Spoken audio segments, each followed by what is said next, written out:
That was incredibly kind. So, I just want to say bravo to both of you guys. I loved this movie. I was on the edge of my seat. The screening that I saw, it was just nonstop laughter, and you could hear a pin drop in between. I was just so blown away by the pacing, the acting, the camera work. Did y'all see those reflections? Yeah.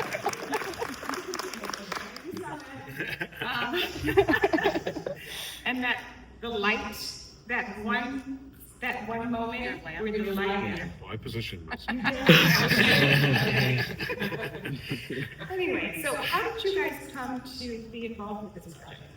Well, the original film is a Spanish film called In Americans We Detect the People Upstairs. And it's written by a guy named Seth Rogen, who also directed He Made His Play First. Like Helen was a play first.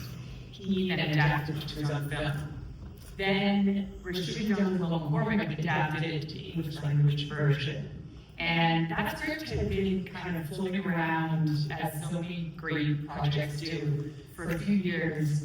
And eventually, they needed a director. It came to me, and I was so excited about it as a piece that I knew would allow for this experience that I had been fantasizing about having forever. It would be a project where I could bring together a group of actors, and we could shoot something together that we would really kind of make our own, and that we would be able to shoot it in order in this one location. And shoot on 35 millimeter. That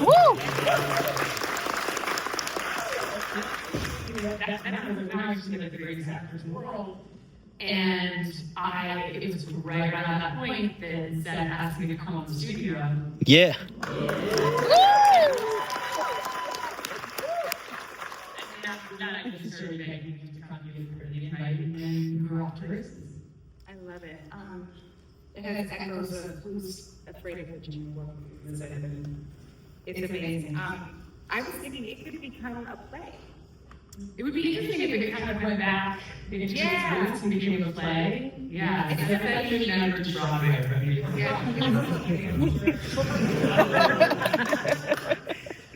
So how did you guys rehearse? Because, it was less personal, more like sitting around at a table. Talking. Yeah, we read through.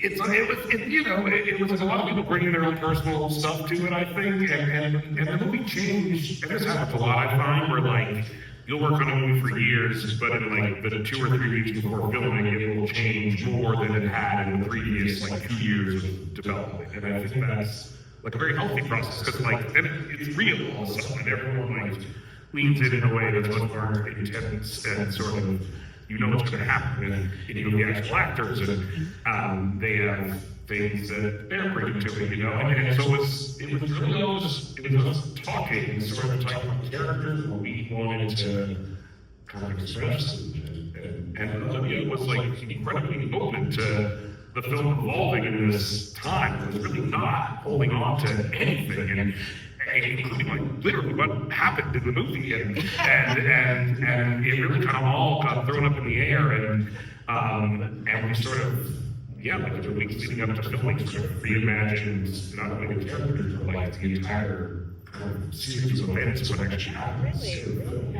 I think that you don't know what your movie is until your actors tell you. I just don't think you can possibly understand until people who are going to embody these people go through the process of kind of gut checking each scene, saying, I'm working on this character, and they would do that, and there's a more interesting way to say it, or now that we've had the conversation, can we be a little bit more sensitive to how the audience might be feeling at that point? They might be more interested in what if we try this, or they might already know this, we're being redundant, let's get rid of it, try something different.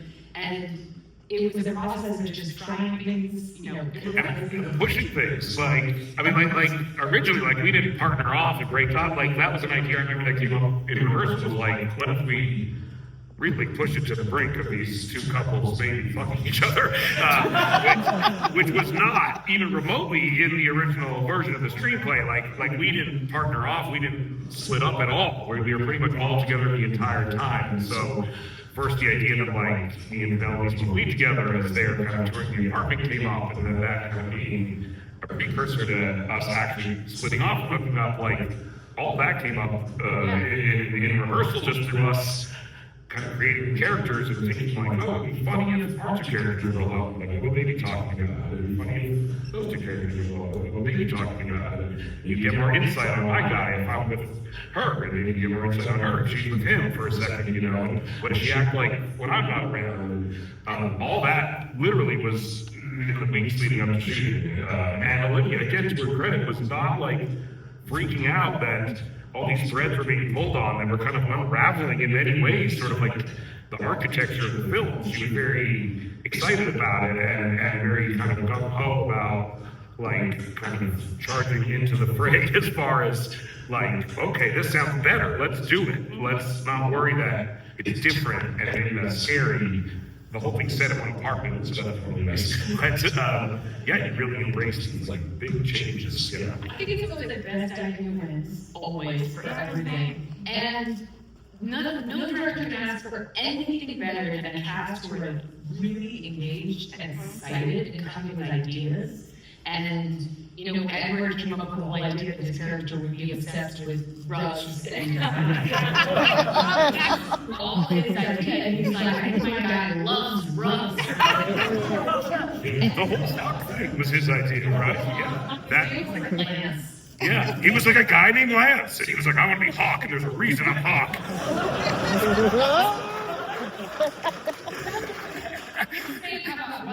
Led to like, oh, maybe that's something that Angela and Hawk connect on. Yeah. Maybe when they go on a little house tour, we see how different Joe and Angela are when they're with other people, and we like physically look different when we're with these other people. We need to light up because we're able to kind of be this other version of ourselves with the others. So it all just kept getting better when we trusted the process, and I think that's always the move if you can. Yeah, I mean, you have to trust to be able to kind of like fly free. And I want to talk about your process because just as a fellow actor, you gave your performance was transformative.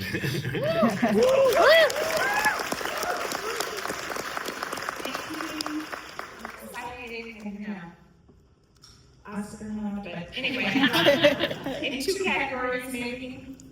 But I just want to talk about what was your process, because I know how hard what you did. You made it look so easy, but it is so hard to be in front of the camera. It's one thing to have like a supporting role, but you're like in every scene. What was your process in terms of directing and going back, and did you have somebody? I mean, how did that work? Part of it is just having a most incredible crew, like a crew that I really trust. And I worked with Adam Rivera, who also shoots the studio. Yeah. And not only super skillful, but so ambitious and a real filmmaker. And, you know, he's used to working with actor directors. And he understands that rhythm, and it takes a different kind of communication. It takes a lot of prep. It's almost like a telepathic kind of connection, because I could look at him and know exactly how we were doing. And what we did was, he and I established a set of kind of rules ahead of time that would establish this design that I really wanted. I really wanted it to have a kind of precise, intentional visual style. But I didn't want the actors to ever feel like I was forcing them into a style. I never wanted to like stand there, be that way, because it will look cool. Right? It's the most annoying kind of offensive thing to hear as an actor. So. Oh no. I've been doing that a lot. But it was also, you know, I really had to just come off of working with this guy, and watching him work was very inspiring. I was only on the studio for like 2 days, but I was so inspiring because it was like a seamless process of being, you know, in front of the camera and behind, and Did you stay in character when you were directing? no, that's That was really weird. but it was a result of, I think, a lot of prep. You have to prep a little more, and you have to hire the best people. So that I would never have been able to do it with another group of people, but I'm really happy that Seth and Edward taught me to play Angela, because I got to experience what it's like to play with these guys and with Penelope, and that was a dream come true. Yeah, that was my next question. What was it like working with, for both of you, Penelope and Edward? Like that? It was amazing. I mean, I've been friends with Edward Norton for like 20 years. He married a woman who produced Superbad and Pineapple Express and Knocked Up and 40 Virgin. And so while we were making all those movies, Edward Norton was like hanging out on the set while I was in my early 20s. And so I've known him since then. And we've never really acted together. And we've always talked about it. And we always thought it would be fun. But I remember when this first came up, he was like, this should be the thing we do together. Like, I really think this will be a thing where we really get to each kind of do our thing in a way that is palpable and will be fun for us. And he was a big fan of the Spanish film, which I've never seen still. Here's but and Penelope is someone I never in my whole life thought I would be in a room with, nonetheless in scenes with, and we had a very funny dynamic, which is why I think we thought it would be funny if we kind of partnered off and paired off and kind of separated ourselves in the film. And I was very scared of her and intimidated by her. And, I remember when we were doing the scene where she was like seducing me, I kept saying thank you, and she was like, why do you keep saying thank you? Like, what is that about? I was like, I'm just speaking my truth. I don't know what, it's just coming out of me. I don't know what else to say. That's what I would say. I would just be so grateful that this is happening. And I am, it really, yeah. And she was so funny. Like, there's this amazing film called Official Competition that she's in. And if you haven't seen it, it's so good. And it's a Spanish film that Antonio Banderas is also in. And, like, she's the star of it. And it is so fucking funny. And, like, it came out maybe 3 years ago or something like that. But okay, if you think Penelope's funny in this, you should also watch that, because she's hysterical. She's hysterical. I love that. So you, what was it like in shooting on 35 millimeter? Oh man, it was a dream. I had never been able to do it before. And I had always asked, and then immediately been rejected, and then like, okay. And it was Adam who encouraged me to fight for it. And I'm very grateful for that, because I think sometimes it takes an ally saying, like, no, just set your non-negotiables and stand by them. And it turns out that it's really not that much more expensive or difficult. I understand that there's an element of risk, but that's what's so beautiful about it. Someone could steal the film. Someone could steal it was so clear the right way that it was the right decision, because it changes the process so much. Everybody works on a different level. It raises the stakes, and therefore everyone's better. Honestly, like, before we do it, like, we all try to film all the time, and we took it for granted. But now it's just so clear that it makes everyone better. It really just does. And then the experience of watching it for this movie, the film, the texture of it, I feel like is the tension in the room that you could cut with a knife. There's this sense that, like, the air is thick, and there is this depth to it that, you know, you guys love movies, you already know why it's great. But the amazing thing is that we got to make 35 millimeter prints, which is not a given in movies on 35, but you have to have the support of the people with the money to make the prints. The studio. For making these 35 millimeter prints. And and to places like the Vista for actually making it possible. And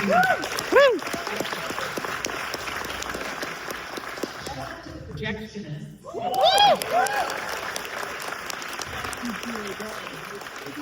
They're relaxed crew members. Like that's the member of the crew showing you the film, and that's been something that I've really been blown away by this experience. Yeah. So, there was such a tension between the comedy and the gravitas. The comedy and the gravitas. Did you guys just play it and then were you thinking about that while you were shooting it, or was it something that? We didn't want to make the audience feel like, dude, like, what? We were in a comedy, why is it sad now? So I think we really stepped into like, well, we gotta kind of undercut this drama with jokes. I think, one thing that's extraordinary about Seth is he has this like constant tether to the audience's experience. He's so aware of when people will feel like they need some sort of energetic shift. So I think you really have to just honest with like, they're over at this point, or like, we can like slow down. And I think too, we really wanted to live in silence at the end, or at least quiet down. We wanted to take out a lot of words. We've been speaking the entire movie, and we thought maybe the most interesting thing is to just stop the chatter, just finally hear us speechless. And anyone who's ever been through a breakup or even a bad fight knows that the moment after, you don't know what to say, and there's this kind of shell-shocked feeling. It's very confusing and strange, and I think we wanted to create that energy and allow for the moment of the piano to feel meaningful, because he's at a loss for words and finally is able to speak through the piano again. I love that. That's beautiful. Which brings me to the opening quote. One should always have love. And that's why one should never get married. What does that mean to you? Well, I really like quotes at the beginning of movies or books. I like that it kind of contextualizes the experience, so lets you know the filmmaker's perspective. Obviously, like Olivia Wilde did a lot of great filmmakers do it. I like to do that. Also lets you know, like, you can laugh, this is silly. And I think that statement sort of represents the movie statement about love. It's a little bit cynical, but it's still romantic. The idea is that being in love is an active thing, and that sometimes marriage ends that proactive engagement in the loving. It becomes something that's a contractual decision that people bring a lot of entitlement to, and they stop working on it. So I think the point of the movie is like you have to keep engaging in the curiosity and the loving of someone. Keep getting to know them, and we offer this idea, which is straight from Esther Burrell, which is that you are allowed to have more than one relationship with the same person. Most people who've been in long relationships will say, like, we've had several relationships as we've changed as people. So how did you work with her? I was surprised to see her pivots. Well, we were using so many of her philosophies as like inspiration. We gotta pay this lady. It really was like, if we're making a movie about like space, we have, as services, as consultants, Space spacemen involved, women, and I think that we wanted to have, no. But I think we wanted to, if we're going to make grand statements about love and relationships, like, we want them to be based in research and fact. And as Sarah supplement, many of us really have been learning from for a long time. Her book, Mating in Captivity, came out 20 years ago. I read it and it completely blew my mind. So we incorporated a lot of her ideas into the script, and then we brought her on not only to kind of keep us honest and make sure we were approaching things in a way that felt, authentic, but also so that Penelope could really base Pina on Esther. Right, of course. That's Very so fun. cool. I love that. And so this will be the last question. What do you hope? I always hate this question, but it's okay. You don't have to do it. I want to end well. I just wanted to say something. But the question was, what do you hope audiences take away from this? I don't. I mean, who am I to tell you? I don't know. The same answer. I just want you to think I'm good at it.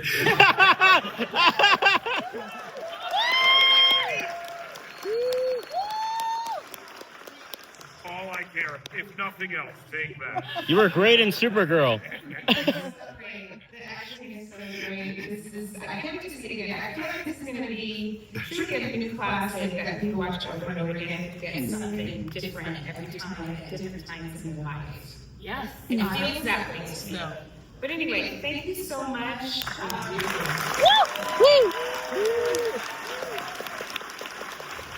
Thank you. Thank you.